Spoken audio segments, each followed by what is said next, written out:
तो स्पिरिचुअलिटी मतलब सिर्फ पूजा पाठ नहीं होता। मंत्र, जैसा मैंने लिसनिंग एक्सरसाइज बताई, वैसे ही मंत्र चैंटिंग भी एक बहुत बड़ी एक्सरसाइज है कि आप मंत्रों का उच्चारण करते हैं मेडिटेशन में, क्योंकि जो पावर, जो वाइब्रेशंस वो साउंड रखते हैं वो आई थिंक दुनिया में और कहीं नहीं है। तो वो आपके करियर के लिए, कंसंट्रेशन पावर के लिए, कॉन्फिडेंस के लिए, मेमोरी पावर के लिए, सबके लिए बहुत अच्छा है। गीता जी में स्पिरिचुअलिटी का ज्ञान उसको दिया गया है जिसको आगे जाके राजा बनना है, अर्जुन को। उसके पास क्या लग्जरी नहीं है, राज्य नहीं है, पैसा नहीं है, क्या नहीं है। तो अध्यात्म का मतलब कभी भी नहीं होता सब कुछ छोड़ देना, सबके बीच रहना है, पर इस तरीके से रहना है कि वो आप पर हावी ना हो। मुझे पता है कि एक ऐसी शक्ति ऊपर बैठी है जो मेरा बुरा नहीं चाहती, तो कई बार बुरी चीजें भी मेरी जिंदगी में हो रही है, मुझे पता है वो मेरे अच्छे के लिए है, क्योंकि वो कर रहा है। तो ये समर्पण, ये भक्ति है। तो ये आपको हारने नहीं देती। क्यों हारेंगे आप? क्योंकि आपको पता है ना कि वो हारने देगा नहीं। तो आप अपने आप गिरे, आप फिर उठेंगे कि नहीं भाई अभी गिरना शायद जरूरी होगा, इसका इशारा है।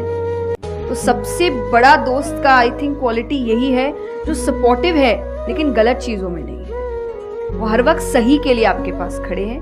और तीसरा जो मैं सबसे अच्छा कहती हूँ कि आपकी और उनकी मेंटालिटी मैच होनी चाहिए।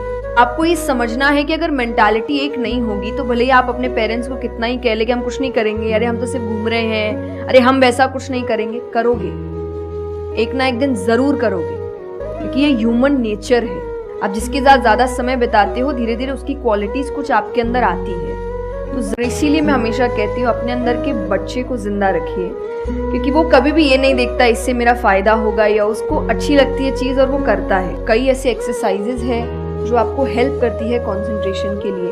तो जो मैं एक्सरसाइज फॉलो करती हूँ वो लिसनिंग प्रैक्टिस है। जब शांति हो तो वो एक बहुत अच्छी प्रैक्टिस है जो आपके दिमाग को हेल्प करती है किसी एक चीज पर ध्यान लगाने के लिए। तो आप ऐसे कंसंट्रेशन पावर के एक्सरसाइजेज होती कर सकते हैं कि हम जो सिर्फ सैटरडे संडे जिन दोस्तों से पार्टी करने के लिए मिल रहे हैं वो आपके दोस्त नहीं होते हैं। वो आप बस एंटरटेनमेंट के लिए, आपको मस्ती करना है, मजा करना है तो आप मिल रहे हो। कि आजकल हम इतनी छोटी छोटी बातों पे झूठ बोलते हैं कि हम किसी से मिलने जा रहे हैं और हम घर से भी नहीं निकले, अरे 5 मिनट, अरे सिग्नल पे खड़ा हूँ, अरे बस पहुंच गया, अरे क्या हो गया। वो 2 बातें तो सुनाएगा ना सिर्फ कि तुम समय लेकर नहीं आए, पर हम इतनी इतनी सी बातों में झूठ बोल रहे हैं। ये हमें लगता है कि कोई बड़ी बात नहीं, पर ये बहुत बड़ी बात है कि आप इतना भी सच का सामना नहीं कर सकते।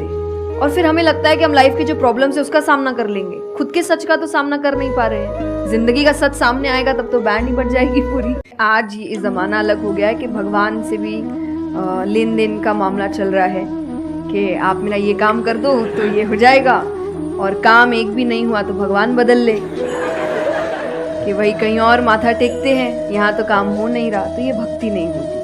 तो एक तो जो परसेप्शन भक्ति का बन गया है कि भजन कीर्तन पूजा पाठ कर लिया और भक्ति हो गई। भक्ति का असल मीनिंग है सरेंडर, समर्पण।